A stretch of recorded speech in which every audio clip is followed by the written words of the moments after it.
Air hostess, pilot కావాలి అన్నదే మీ కల అయితే aero falcons aviation academy admissions కోసం డిస్ప్లేలో కనిపిస్తున్న నంబర్స్ కి కాంటాక్ట్ చేయండి. Hi hello welcome to Bose 360. నేను మీ మురళీ రాపల్లి.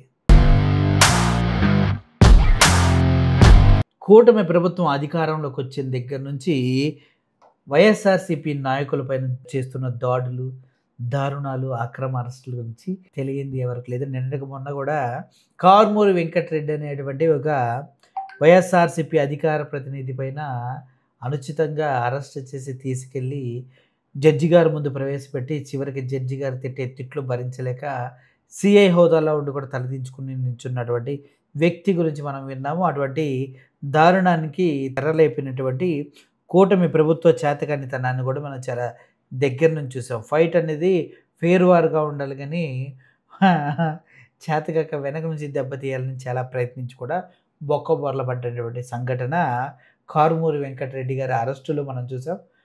ఉదయం 7 గంటలకు వచ్చి ఆయన అరెస్ట్ చేసి తీసుకెళ్ళి రాత్రి 12 గంటలకి జడ్జి గారి ముందు ప్రవేశపెడితే జడ్జి గారు ఏ బేసిస్ పైన అరెస్ట్ చేశారని చెప్తే నీళ్లు నమిలినటువంటి పోలీస్ ఆఫీసర్లని తెలియదా, గవాయి గారు ఇచ్చిన తీర్పు తెలియదా, ఒక వ్యక్తిని అరెస్ట్ చేయాలంటే ఒక 14 రోజుల ముందు ఆయన పైన ఇన్వెస్టిగేషన్ చేయాలన్న విషయం తెలియదా, అతనికి ఏ విషయంలో అరెస్ట్ చేస్తున్నారని పూర్తి వివరాలు చెప్పవలసిన బాధ్యత మీకుందన్న విషయం మీకు తెలుసా అంటూ జడ్జి గారు పోలీస్ డిపార్ట్మెంట్ పైన అదే అందరిపైన అరవటం తెలుసు. అయితే రీసెంట్గా ఈ కక్ష సాధింపు చర్యలో భాగంగా ప్రశాంత్ గౌడ్ ఒక మద్యం వ్యాపారి, అతన్ని అక్రమ కేసుల్లో ఇరికిస్తూ కూటమి ప్రభుత్వం పెట్టినటువంటి ఒక దారుణమైనటువంటి రూల్కి పాపం లక్ష్మీ దుర్గయ్య అనే ఎక్సైజ్ సిఐ బాధపడుతూ ప్రశాంత్ గౌడ్కి ఫోన్ చేసి ఏం చేయలేను, నన్ను క్షమించు, నేను అరెస్ట్ చేయక తప్పదు, నీ పైన అక్రమ కేసు పెట్టక తప్పదు అంటూ ఆయన వాపోయి బాధపడుతున్నటువంటి ఆడియో ఇప్పుడు ఇంటర్నెట్లో హల్చల్ అవుతుంది. ఒకసారి ఆ ఆడియో వినండి. ఎంత దారుణంగా కూటమి ప్రతీకార దాడులు ఉన్నాయో మీకే అర్థమవుతాయి. చూడండి ఒకసారి. Prashanth sir sorry sir, phone చేయమన్నా మీకు ఏం లేదు బాగా సూరికి చెప్పాను. ఎట్లా ఉందంటే ఇప్పుడు 10 గంటలకు ట్రైన్ నుంచి రిటర్న్ వస్తున్నాను. ఉంటావా 3 ఏళ్ళు విఆర్ లో ఏం చేస్తారు, ఏమంట వాళ్ళ బాధ? ఏమలే ప్రశాంత్ ఏమనుకోద్దు ప్రశాంత్, నన్ను క్షమించు, అంతకంటే నేను చెప్పలేను.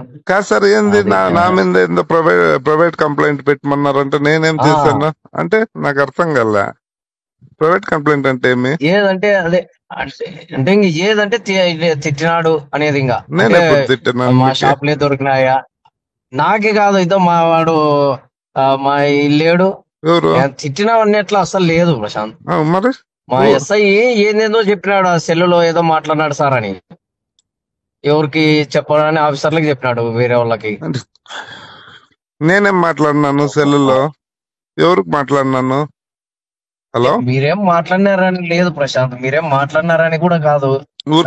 ఏమి ఫాల్స్ కేసు పెట్టమన్నా ఏం ప్రశాంత్, ఇంక నేను ఏం చెప్పాలో నాకు అర్థం కాలేదు. నా పరిస్థితి 5 రోజుల నుంచి ఇంకా రైల్వే స్టేషన్ లో 10కి ట్రైన్ రైల్వే స్టేషన్ లో ఉంటే ఏం చెప్పారంటే ఆయన సంతకాలు పెట్టమన్నాడు. మీరు ఫాల్స్ కేసు పెడితే మేము సంతకాలు పెట్టము, మీరు కేసు ఫైల్ చేసుకోండి అని ఇంతే చెప్పాను నేను ఆయనకి. అది తప్పెలా అవుతుంది సార్? ప్రశాంత్ ఏం జరిగిందో ఏమో దేవుని. ప్రశాంత్ ఒకటి, మీరు తప్పు చేశారని నేను అనట్లే గానీ నేను ఏం చెప్పలేము ప్రశాంత్. సార్ పెట్టిందే ఫాల్స్ కేసు, ఆటికి ఊరికే ఉన్నాం మేము, మళ్ళీ ఇంకా అది ఇది అంటే వేరే అవుతుంది కదా సార్. ఏం ప్రశాంత్, నేను ఏం చెప్పాలో ప్రశాంత్, నాకే అసలు సార్ ఇది టూ మచ్ అవుతుంది కదా సార్. వాళ్ళ గవర్నమెంట్ ఉంటే వాళ్ళ కేసులు ఏమంటావు పెట్టేకి ఎట్లా అవుతుంది సార్? ప్రశాంత్ ప్లీజ్ అబ్బా, నన్ను అయితే క్షమించు, 2 చేతులు ఎత్తి మొక్కుతున్నా క్షమించు, ఇంకా అంతకంటే నేనేం చేయలేను ప్రశాంత్. ప్లీజ్ ప్రశాంత్, ఎవరో చేస్తే దానికి ఎవరో ఎక్కడి నుంచో చేస్తూ నన్ను బలి చేస్తున్నారు. అది అవును సార్. అంటే ఇప్పుడు నా మీద అంటే మామూలుగా కేసు పెట్టమని చెప్పారా మీకు?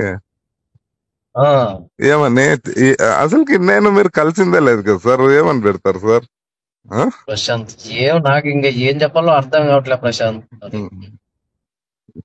సరేలే సార్, చెయ్యండి ఏమేమి చేస్తారో.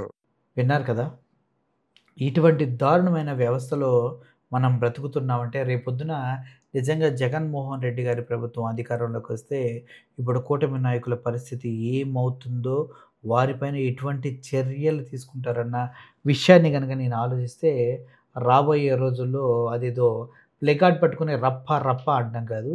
చివరికి రప్ప రప్ప నిజంగానే మ్యాజిక్ ఫిగర్ టచ్ చేసిన మొదటి సెకండ్ నుంచే మొదలవుతుందేమో.